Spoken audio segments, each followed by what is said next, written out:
लोकांसाठी त्याच्या समस्येसाठी त्याचं काम आम्ही प्रामाणिकपणे केलंय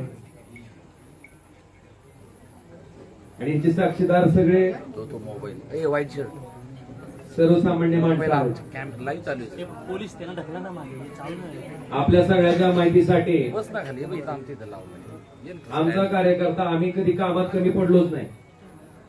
लोकांच्या समस्या सोडवण्यात आम्ही कधी कमी पडलो नाही. पण दुर्दैवानं सत्तेमुळं त्या ठिकाणी आम्हाला या पराभवाला सामोरं जावं लागलं. मला आपल्याला अतिशय प्रामाणिकपणे सांगायचंय की सामान्य माणसाच्या कामासाठी खरं तर इथं आम्ही लोकप्रतिनिधी म्हणून बसलेलो आहे. सामान्य माणसाच्या अक्षरशः ट्रान्सफॉर्मरला सुद्धा त्या ठिकाणी अडचणी येत होत्या. आज सगळ्यांच्या माध्यमातून त्या ठिकाणी मी निर्णय घेतलाय की शिवसेना पक्षात त्या ठिकाणी आम्ही जाणार आहे. अरे काय राव कुठं आलंय श्री एकनाथ शिंदे साहेबांच्या नेतृत्वाखाली आम्ही त्या ठिकाणी काम करणार आहे. त्याच्या पाठीमागची पार्श्वभूमी अशी आहे की आपण बघितलं असेल ज्या कारणामुळे त्या ठिकाणी मी माझं सार्वजनिक जीवन सुरू केलं. या वाईट वृत्तीची लोक कुठल्याही परिस्थितीत त्या ठिकाणी राजकारणाच्या पटलावर राहिली नाही पाहिजे. ही भूमिका आजपर्यंत मी त्या ठिकाणी चोखपणे निभावत आलो. कायदेशीर बाबीवर सुद्धा आम्ही त्याच पद्धतीनं पूर्ण आमच्या कुटुंबानं काय महाराष्ट्र पोलीस जे तपास करत होते, कळंबोली पोलीस स्टेशन जे तपास करत होते ते दबावाखाली करत आहे आणि इथून आम्हाला न्याय मिळू शकत नाही.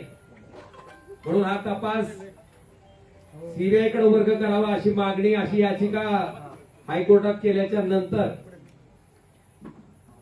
या हत्याकांडाचा तपास त्या ठिकाणी सीबीआय कडे वर्ग झाला. 20 वर्ष अविरतपणे न्यायालयीन प्रक्रिया चालली. फार मोठ्या अपेक्षा आमच्या कुटुंबाला त्या निकालात नव्हत्या. मेरिटवर निकाल येईल अशी अपेक्षा होती. पण दुर्दैवानं जो काही निकाल आला ज्याच्यामध्ये सन्माननीय न्यायालय म्हणतंय की राजकीय वैमनस्य होतं तेही मान्य करतंय. कुठल्याही हत्याकांडामध्ये उद्देश मोटिव्ह फार महत्वाचा असतो तेही न्यायालय मान्य करतंय.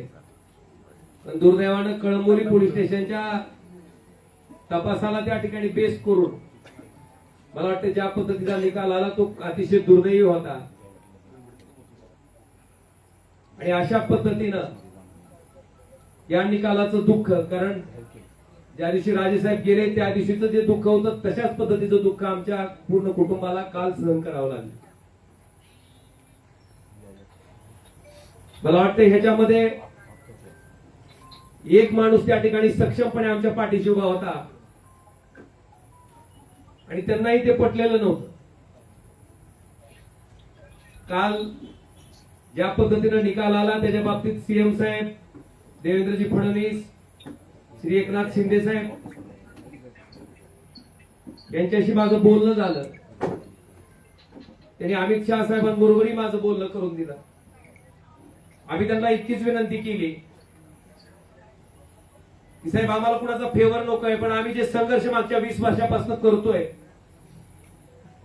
फक्त न्याय मागतोय, तो न्याय आम्हाला मिळवून द्यावा ही आम्ही कळकळीची विनंती त्या ठिकाणी केली. आणि आदरणीय एकनाथ शिंदे साहेबांनी स्वतः समोर येऊन स्टेटमेंट दिलं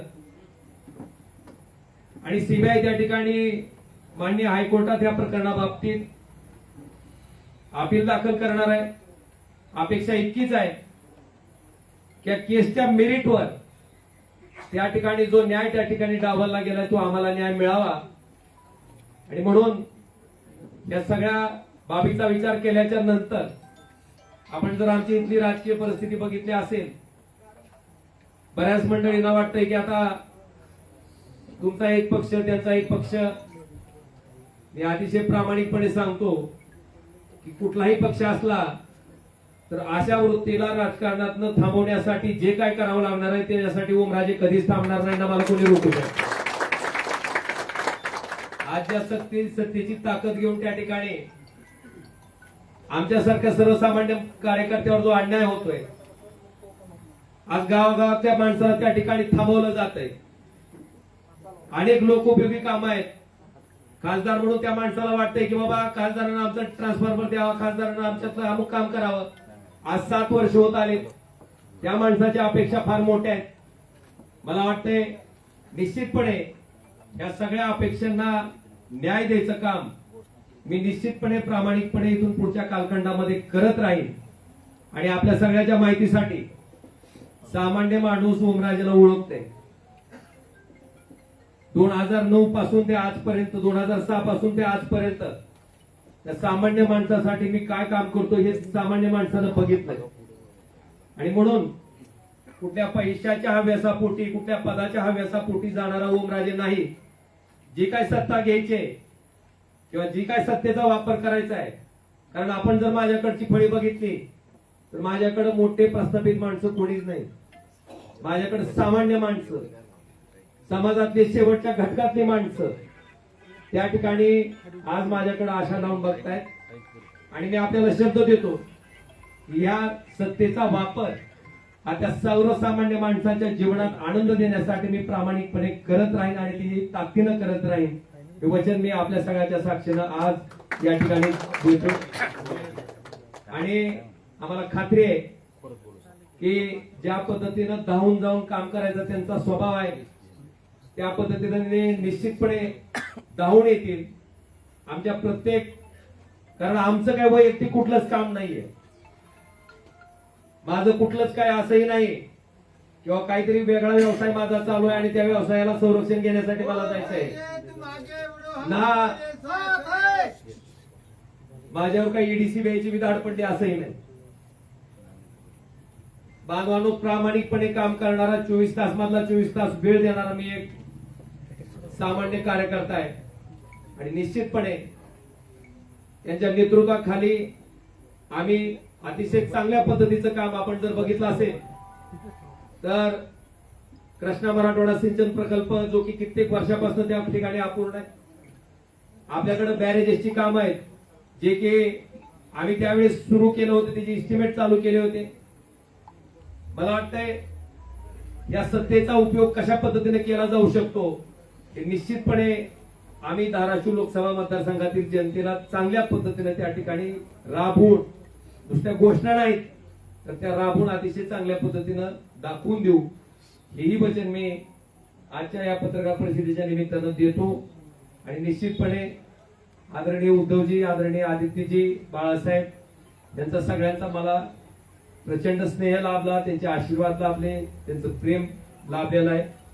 मला वाटतंय माझ्या मनात, माझ्या तोंडात कधीही कुणाबद्दलही वाईट शब्द कधी आलेला नाही, येणारही नाही. आणि मी मगाशी आमच्या सगळ्या सैनिकांना सगळ्यांना सांगितलं की एकही शब्द भले कुठल्याही प्रकारची, कशाही प्रकारची कमेंट पुढे न आली तर मला वाटतंय मातोश्री बद्दल आपल्याकडनं एकही शब्द जायला नको, ही मी विनंती सगळ्या आमच्या कार्यकर्त्यांना केलेली आहे. मी त्यांचंही मनापासून आभार व्यक्त करतो. आणि निश्चितपणे माझा पुढचा जो राजकीय प्रवास आहे, हा राजकीय प्रवास सर्वसामान्य माणसाच्या जीवनात आनंदाचे क्षण आणण्यासाठी, त्याला सुखाचे क्षण देण्यासाठी मी कायम स्वरूपी अविरतपणे जसं आधी काम करत आलोय त्याच पद्धतीने अविरतपणे त्यांच्यासाठी काम करत राहीन, हेही वचन देतो. चर्चा केली असं सांगितलं, एकनाथ शिंदे साहेबांनी बोलणं करून दिलं.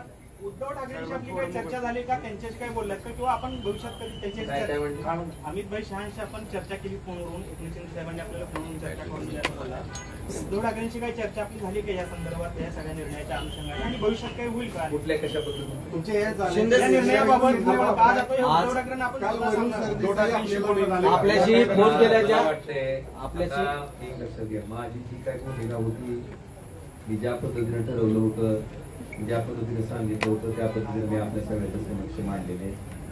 आणि माझी आपल्याला इतकीच विनंती आहे की आम्ही काय बोललेलो असं तर निश्चितपणे तुम्ही त्याची बातमी करा, त्याच्याबद्दल काही दुमत नाही. पण न बोललेल्याही बातम्या त्या ठिकाणी चालवल्या जातात आणि विनाकारण कुणाबद्दलही गैरसमज त्या ठिकाणी निर्माण केले जातात. तर फक्त तेवढ्या गोष्टी घडू नयेत. आज मला जे काय बोलायचे मी बोललोय आणि मला एवढं सांगायचं, मी बोलण्यापेक्षा मी जो हा निर्णय घेतलाय ह्या निर्णयाचं समर्थन माझ्या कामातनं माझ्या कष्टातनं त्या ठिकाणी लोकांना दाखवून देईल एवढं मात्र मी